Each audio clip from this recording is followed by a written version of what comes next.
Alright guys, what is up? And today I'm coming at you with an update to my Blackwing deck profile. Now normally I don't update my decks this quickly because you guys might remember I did an update to this deck about a month ago or so per se.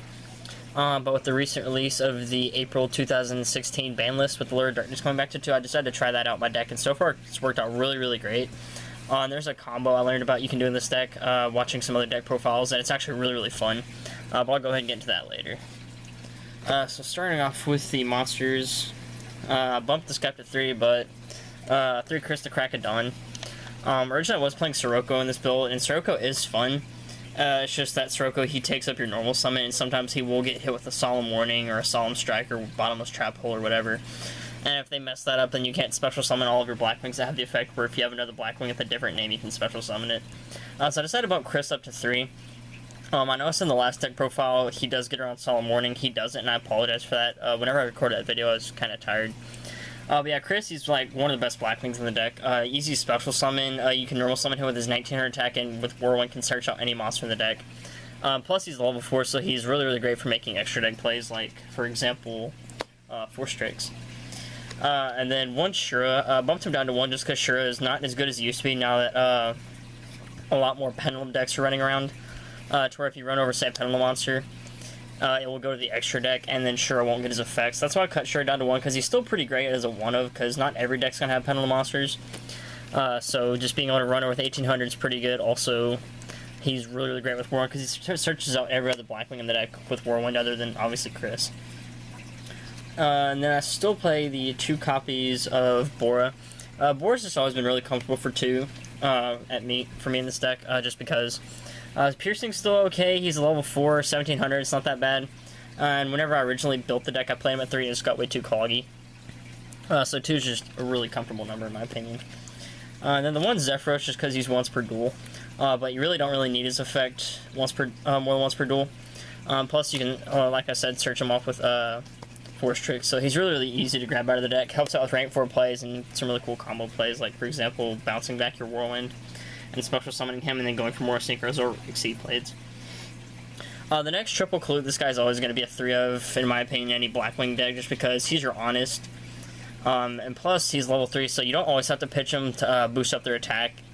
You can always just like normal summon him and like say special summon Gale or a Gladius or whoever. And then you can make synchro plays or a rank 3 play with this guy, so he's just really versatile and really great. And then the 1 Gladius, just always going to be a 1 of. Because his special summoning ability isn't as flexible as the other Blackwings, where if you control him with a different name, you can only special summon him by his effect if you control exactly 1 Blackwing monster and no other monsters. So that's why I only play 1 of, just because he's not really that neat in the deck. He does come in handy, but it's really about it. Just a great 1 of, and plus he's easy to search off of Whirlwind because he only has 800 attack.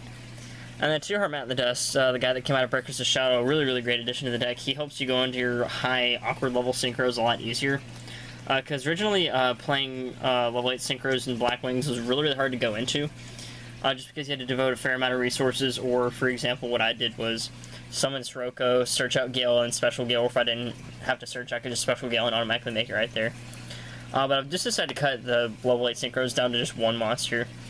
But if you want to devote it more towards a level 8 build, that's fine. And I'm going to show some other synchros you can play in the deck here in a little bit. Then for the tuners, 2 Gale. Granted, he is at 3, which is great, but I just prefer 2 just because whenever I played this guy at 3, he just got way too cloggy. I saw him way too much, and I didn't really need him that much. Whenever I do need him, it's easy to search him off of Whirlwind. Just really great card overall. And granted, you can use his attack reduction effect with no thug to make some pretty big monsters get really small. Next I also play 2 copies of Panaki. Panaki's really great for the deck, just because whenever he dies, you can search out any Blackwing from the deck, no restrictions. Plus he works out really great with Icarus attack, because one of my favorite things to do with him is I'll set him in defense, and then my opponent attacks him, and they flip him up for damage calculation, and then I activate Icarus attack, tribute him, pop 2 cards on their side of the field, and then during the end phase look at my Panaki search to just kind of proceed to combo off next turn. The only downside to him is that he can only use for Blackwing synchros, but that's still okay. The 1 Steam the Cloak, I took this guy out and then put him back in just because just playing without him was just really awkward for me. But he makes really great combo plays. where anytime he leaves the field, he spawns a token, and then you contribute a monster and special summon him back. The special summoning effect you can only do once per duel, but the effect where he spawns a token, you can do as many times as you want. So he just makes really, really cool combo plays with going into synchros. Like, say you can synchro with him, make, like, say, a level 6 or something, then tribute the token, special summon him back, and then just go off from there. And also something else you can do is, like, say you synchro with him and a level 4, like, say, Bora or Chris or whoever. Synchro with him, and then you have the level 1 token. And then you can go for, like, say, a Raikiri or whoever. Mainly Raikiri, because he's the only Assault Blackwing synchro that we have out at the moment of this recording. And then you can synchro with Raikiri, because Raikiri uses Blackwing monsters as its synchro materials, and then becomes a tuner. And then you can synchro with that and make a level 7. So it just has a wide variety of options you can go into. And then next I played 2 copies of Blizzard. Blizzard's always kind of been a 2 of just in really any Blackwing deck I've seen. Just because you don't really see yourself needing more than 2. Because he can't be special summoned, but he is really, really great for the fact that he's basically a 1-card synchro. Where you normal summon him and bring out a low for lower Blackwing from your graveyard in defense. So, say for example, one of my favorite combos to do with him is summon him, bring back a level 4, sync for no thung, and then you do your no thung plays from there. And something else you can do with him is you can do his effect, and also bring back Harmat in the Dust, and then Harmattan can gain his level, so then Harmattan becomes a level 4. Or if you do his effect to bring back, say, a level 4 lower, and then you can special summon Harmattan and just copy one of them's level and just make some pretty big synchros right there. And then some guy, this one's just kind of personal preference, but 2 Orochi. A lot of people run this guy at 1 just because he is easily searchable off of War 1 because he is the smallest Blackwing in the deck. But I still like playing him at 2 just because I need him a lot more than just being able to search it off of Whirlwind. Because he is an easy special summon for a level 1 tuner. And he combos off really, really well with No Thung because then you can special summon him with No Thung on the field, sync for a Hawkjoe, and then do his effect to change a monster's battle position. And then you can do Hawkjoe's effect to bring back No Thung, which is really, really good. But he's just always been a really, really great card in the deck, in my opinion. Moving on to the spells, 3 copies of Black Whirlwind. Shouldn't really have to explain this card too much. It's like the best thing in Blackwings. And if they came out with a card that could search this in Blackwings, that'd be really, really good. But yeah, if you know anything about Blackwings, you kind of want to see this card as quickly as possible. It's basically your Yang Zing creation if you've played either of those decks. The next, I play 2 copies of Allure of Darkness. Really, really great that this card's at 2 because it creates so many good combo plays. Just a heads up, I do play Levier the Sea Dragon in the Escher deck. So one of my favorite combos I like to do with this is if I have a fairly decent hand, I draw 2 cards, banish a dark monster, and then, like, say I get out 2 level 3 Blackwings, like, say Gale and Gladius, overlay for Levier, and then do Levier's effect to bring back the monster you just banished, and then you have a Blackwing on field to have your other guys to special summon out. So, yeah, just the Levier combos of this card are just really, really great. Also, it helps you get out of really, really bad hands. The next, I play 2 copies of Instant Fusion for Norden plays. Just because Norden really helps you go into those rank 4s. And also, he helps you get into some really, really awkward level synchros, which I'll get into later. And then, next I play 2 copies of MST. This card's pretty self-explanatory. The reason I'm not playing Twin Twisters is because I tested out Twin Twisters in this deck, and it helps out great for Blizzard plays, but that's really about it. But I just still kind of prefer the MST just because I want to keep a lot of cards in my hand. Just to kind of go off for plays next turn. And granted, Twin Twisters does pop 2, but I play Icarus Attack, and Icarus Attack granted is a little bit slower, but it's just personal preference for me to play 2 MST over 2 Twin Twister. And then lastly, 1 Right Deck, you just clear your opponent's board and then make a bunch of synchros and attack for a lot of damage. Then, whoops, spilling them everywhere. For the traps, 1 Black Sonic. This card can really catch your opponent off guard, especially if you have 3 Blackwings on the field. Then you can just drop this from the hand, they're like, wait, you can't activate that? And I'm like, yes I can, and then turn around, they read it. And I'm like, oh, okay, so all my attack this monster just got banished, that's cool. So yeah, just a great one of, but sometimes I do have that card whenever I don't have Blackwings on the field to activate it, so that's why I play 1 Storming Mirror Force. Just because spinning them back to the monsters back to your opponent's hand can really, really mess them up, and it takes them a little bit to recover from that. And plus, a lot of decks have a bunch of graveyard effects that go off, so you really don't want their stuff hitting the graveyard. Next, 2 copies of Icarus Attack. This card's pretty great, especially, like I said, with Pinocchi. Just being able to tribute a Winged Beast and then pop 2 is really good, and also works out great with Castel, because he is also a Winged Beast. Next, 2 copies of Call of Haunted. This card's kind of iffy for me. Part of me wants to take this out, but there's a couple different card choices I want to take this out for. Like, if I had them, I'd play Solemn Strikes. But I found that Call of Haunted is kind of an okay card, just being able to bring stuff back, like, say, one of your Synchros, and then being able to just kind of combo off from there. But granted, it is a trap card, so it's a little bit slower, but it's okay for now. And then one Vanities, because being able to just lock your opponent out of special summoning is really, really good, especially, like I said, I was playing up against Burning Abyss, and I was sitting on this and a Beals, and he just basically couldn't do anything. So, yeah. And then one Silent Warning, because this card's pretty self-explanatory. It's a staple in any deck, really. The next, for the extra deck, of course, the one Norden, pretty self-explanatory, makes great combos, rank 4s, and also really good synchros. Then for the Xyz, one Levier, already explained this guy, he just makes really, really great plays with Allure of Darkness. Draw 2, banish, and then bring out Levier, bring back the monster you just banished, then you have a Blackwing to just kind of combo off. The one Force Tricks, really, really great addition to the deck from Ringleaders, where you can just set him on defense, and granted he'll keep buffing himself up for every wing beast you have, which is good, but just being able to detach one and search out, say, your Chris, your Shura, or your Zephyros, or even your Bora if you needed to. Just a really, really great consistency card for the deck. One Ice Beast Zero Fine, just essentially a skill drain on legs. You can detach one, negate the effect, all face-up cards your opponent currently controls, and then for each face-up card currently on the field, he gains 300 attack. So if you have the right setup and you make a really, really big field with him, he gets up to some pretty high numbers.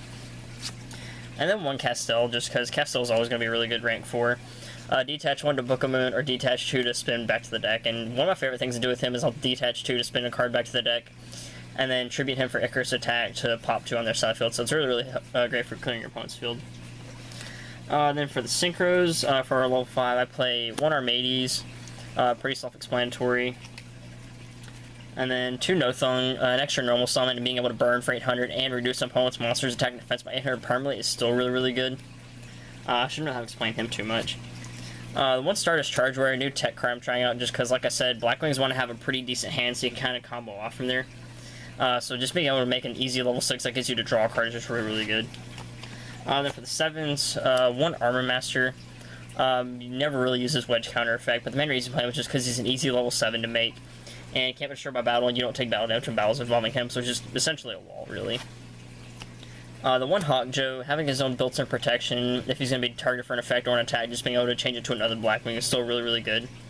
And then if, like, say it was a Nothung, you can just bring it back next turn.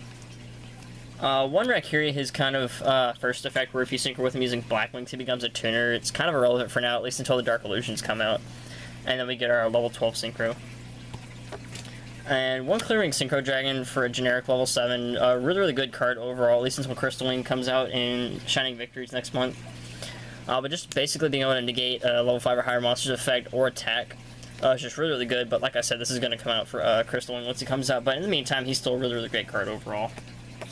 And then for our level 8, one Beals, because surprisingly enough, a lot of decks still have trouble getting over Beals. Just a big monster that can't be destroyed by battle or card effects.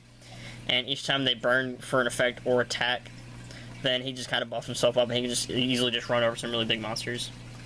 And then lastly, one Trishula, because this deck can make it pretty easy. One of my favorite combos to do with this is I'll instant fuse into a Norden, and Norden to bring back, say, a level 4 or an Orochi, and then have your other level 4, like, say, Chris or Bora, and then special summon it, then you have your level 9 synchro right there. So, yeah. For some other options in the extra deck, if you don't have those cards, because I know some of these cards can be a little bit harder to find, like Beals is still fairly hard to find, Trishula is kind of expensive. Clearwing's a maybe, but a lot of the cards should be really easy to find since they've had some reprints. But for level 6, Goyo Guardian's still a really, really great card, 2800 that can just run over your opponent's monsters and then take them is still pretty good. Black Rose Dragon, a board wipe's always really, really great. It's just I don't play it personally, because once you start losing your Black Whirlwinds, you essentially start losing just because it's your card that nets you so much advantage. But if you want to make it and you don't have a Whirlwind on field, that's fine. It's just really just a great card overall. The one Moonlight Dragon, just basically a compulse for level 5 or higher, or whenever you summon, is still really, really good. It's just extra deck space is kind of tight. I decided to cut it out overall. And if you don't have Trishula, a cheaper option would be Mistworm. Granted, Trish is still overall a better card. He basically has the same summoning requirements, but instead of banishing cards, it spins 3 cards your opponent controls back to the hand. It's still a really, really great card overall. I just prefer Trish because the banishing is a little bit more hard to recover from. And then one Leo, because this deck can still make him really, really easy. Just, like I said, extra deck space. And also, Star Eater could come in handy, because this deck, once you get really, really great hands, you can spit out some pretty high-level synchros, and Star Eater can still be really, really great just for running over stuff that they can't respond to whenever he's summoned or whenever he attacks. It's still really good. It's just like Leo and Moonlight Rose. It's just extra deck space is kind of tight. But yeah, I hope you guys enjoyed this kind of quick deck profile. Feel free to leave some constructive criticism in the comments down below, or some suggestions you want me to try out. Maybe I'll try them out, and then I'll see once I do the next deck profile update. I'll mention somebody if I try out one of their card choices that they suggested to me. But yeah, that's it. Hope you guys enjoyed it. Thanks for watching, and as always, I will catch you guys later.